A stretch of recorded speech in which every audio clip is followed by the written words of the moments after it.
আসলে এক ধরনের হত্যাই করা হয়েছে, কারণ যেভাবে তাকে জেলে আটকে রাখা হয়েছিল। 2024 সালের ছাত্র গণ অভ্যুত্থানের মাধ্যমে ফ্যাসিবাদী সরকারের পতন ঘটেছিল। ফলে এই ফ্যাসিবাদী সরকারের পতন ঘটানোর পিছে বহু মানুষকে আত্মত্যাগ করতে হয়েছে। এই প্রেক্ষাপট তৈরির পিছিয়ে রুহুল আমিন গাজীর মতো যারা সত্য ন্যায়ের পক্ষে কলম ধরেছেন সেই সকল মানুষদের ভূমিকা অবিস্মরণীয়ভাবে থাকবে।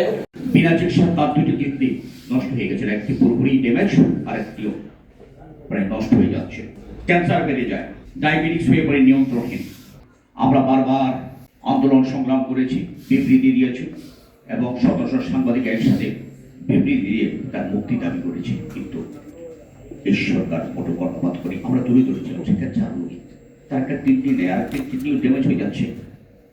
একটু মানবতা বোধ এই সরকার করতে আমরা পাইনি। কত বড় নিষ্ঠুর আচরণ, কি জঘন্য আচরণ, কি অমানবিক আচরণ, এটা পশুর কাছে আশা করা যায় না, যেটা আমরা সেদিন দেখেছি। বহু সাংবাদিক সাগর রুনির রক্তের উপরে দাঁড়িয়ে, অন্যান্য সাংবাদিকদের রক্তের উপরে দাঁড়িয়ে আপোষ করেছেন, দলদাসে পরিণত হয়েছেন, টিভি চ্যানেলের মালিক হয়েছেন, পত্রিকার মালিক হয়েছেন, অর্থবিত্তের মালিক হয়েছেন, গাড়ি বাড়ির মালিক হয়েছেন, কিন্তু রুহুল আমিন গাজী সেই দিকে পা মারার নেই। এটি হলো তার স্বতন্ত্র বৈশিষ্ট্য। এখান থেকে আমাদের শিক্ষা নেওয়ার আছে। আরো যদি দেখেন, গণতন্ত্রের জন্য তিনি আজীবন কিন্তু সংগ্রাম করে গেছেন। চিনমৈত্রীতে একটা পেশাজীবীদের বড় সমাবেশ ছিল, বন্ধ করে দিয়েছিল, সেখানে খালি দিয়ে যাওয়ার কথা, নিরাশ পেয়েছে সবাই। সেদিন রুহুল আমিন গাজী হুঙ্কার দিয়ে বলেছিলেন যে এই প্রোগ্রাম হবে, এবং সেখানে প্রোগ্রাম হয়েছে। বেগম খালেদা সেখানে বক্তৃতা দিয়েছিলেন। এটি হল রুহুল আমিন গাজী। জাতীয় প্রেস ক্লাবে বেগম খালেদা আসার কথা, যখন তখন তার কমিটি আগের দিন পারমিশন দিন উনি আসবেন, আগের রাতে হঠাৎ করে প্রেসিডেন্ট ডেকে দেওয়া হলো। কিছু বিপদগামী আমাদের লোকও তার সাথে যোগ দিলেন। আমরা হয়তো প্রোগ্রাম ক্যান্সেল করে দিতে যাচ্ছিলাম, রুহুল আমিন গাজী বলেন না হবে। সেদিন সাহস করে তিনি সুপ্রিম কোর্টের মিলনায়তনে সেদিন সেই ইফতার মাহফিল তিনি করিয়েছিলেন। এখানে যখন আন্দোলন সংগ্রাম হয় চূড়ান্ত পর্যায়ে, ডিবি পুলিশ র্যাব আটকে ফেলতে, কিন্তু রুহুল আমিন গাজীকে নিয়ে আমরা কিন্তু রাস্তায় নেমে গেছি।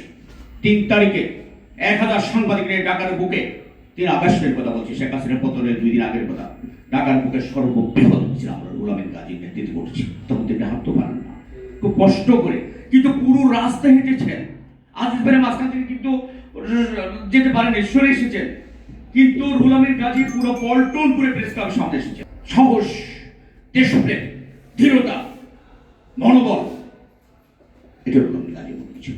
4 তারিখ বাংলাদেশে কেউ নামতে পারেনি। রুহুল আমিন গাজীর নেতৃত্বে শেখ হাসিনার পতনের আগের 4 তারিখ, 4 আগস্ট 2024 প্রেস ক্লাবের সামনে 2000 পেশাজীবীর সমাবেশ হয়েছে, যেটা সভাপতি উনি করেছেন, আমি সঞ্চালনা করেছি। কারণ সেই সময়ে সমৃদ্ধ পেশাজীবী পরিষদের যা হবে, বেগম খালেদা ডাক্তার এজেন্ট জাহিদ হোসেন তিনি পলাতক ছিলেন, আসতে পারেননি।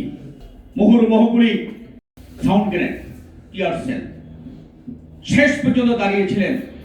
এক পর্যায়ে যখন এখানে অধিকাংশ সদস্য সেদিন এখানে যারা আছে সেই অনুষ্ঠানে ছিলেন, এক পর্যায়ে ঝাঁঝালো গ্যাসের দ্বন্দ্বে এবং ঝাঁঝে ওখানে দাঁড়াতে না পারার পর আমরা প্রেস ক্লাব সাথে বন্ধ করে দিল তখনকার কমিটি। আমরা ঢুকতে পারছিলাম না দীর্ঘক্ষণ, জীবন মৃত্যুর একেবারে মুখোমুখি।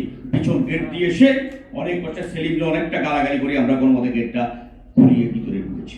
তখন তিনি কিন্তু প্রচন্ড সুস্থ।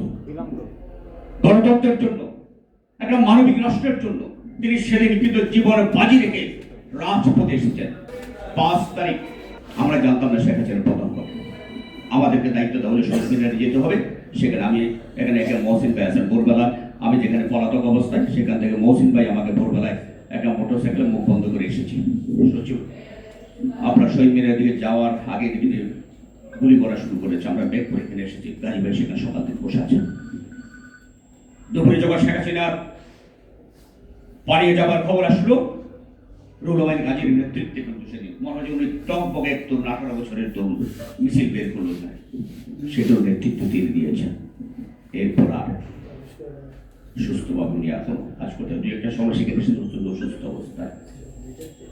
তাকে যেভাবে বেগম খালেদা জিয়াকে বিনা চিকিৎসায় মৃত্যুর দিকে ঠেলে দিয়েছিল, একইভাবে রুহুল আমিন গাজীকে বিনা চিকিৎসায় মৃত্যুর মুখে ঠেলে দিয়েছে।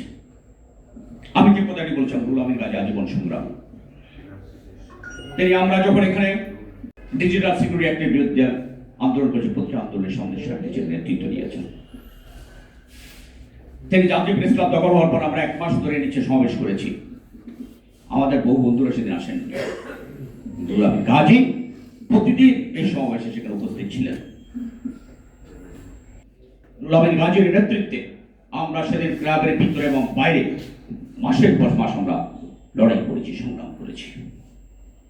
খালেদা যে গ্রেপ্তার হলো, আমরা তার মুক্তি কেন এটা পলিটিক্যাল হিসেবে আমরা দেখিনি। আমরা মনে করছি এটা পুরোপুরি গণতন্ত্রের উপর একটা আঘাত। প্রধান বিরোধী দলকে ধ্বংস করে দেওয়া, তার নেত্রীকে বিনা কারণে গ্রেপ্তার করা, এটাকে আমরা আমাদের বিবেক, সাংবাদিক জাতির বিবেক, ওই বোধ থেকেই আমরা কিন্তু তার জন্য সেদিন আমরা রাজপথে কিন্তু আন্দোলন যেমন করেছি, নেতৃত্বে রুহুল আমিন গাজী অনেক ইতিহাসের সাক্ষী, অনেক ইতিহাসের অংশ, অনেক ইতিহাস তাকে দিয়ে তৈরি। রুহুল আমিন গাজীকে খাটো করার সুযোগ নেই, তার থেকে আমাদের অনেক কিছু শেখার আছে।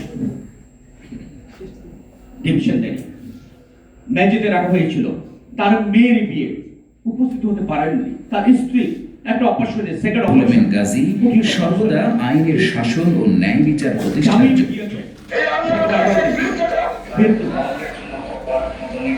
এমন শিক্ষা নেওয়ার আছে, এমন কোনো নির্যাতন নাই তার উপর চালানো হয়নি।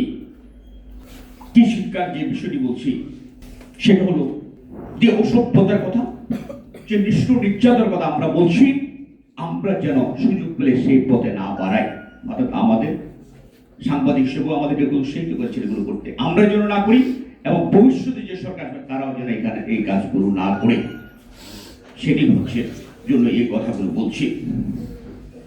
তিনি ঝুঁকি নিতে পারতেন, ঝুঁকি নিয়েছেন, অসংখ্য ঝুঁকি নিয়েছেন। এই ঝুঁকি নেওয়ার মতো নেতা আমাদের সাংবাদিকদের মধ্যে এখন আর আমি দেখি না।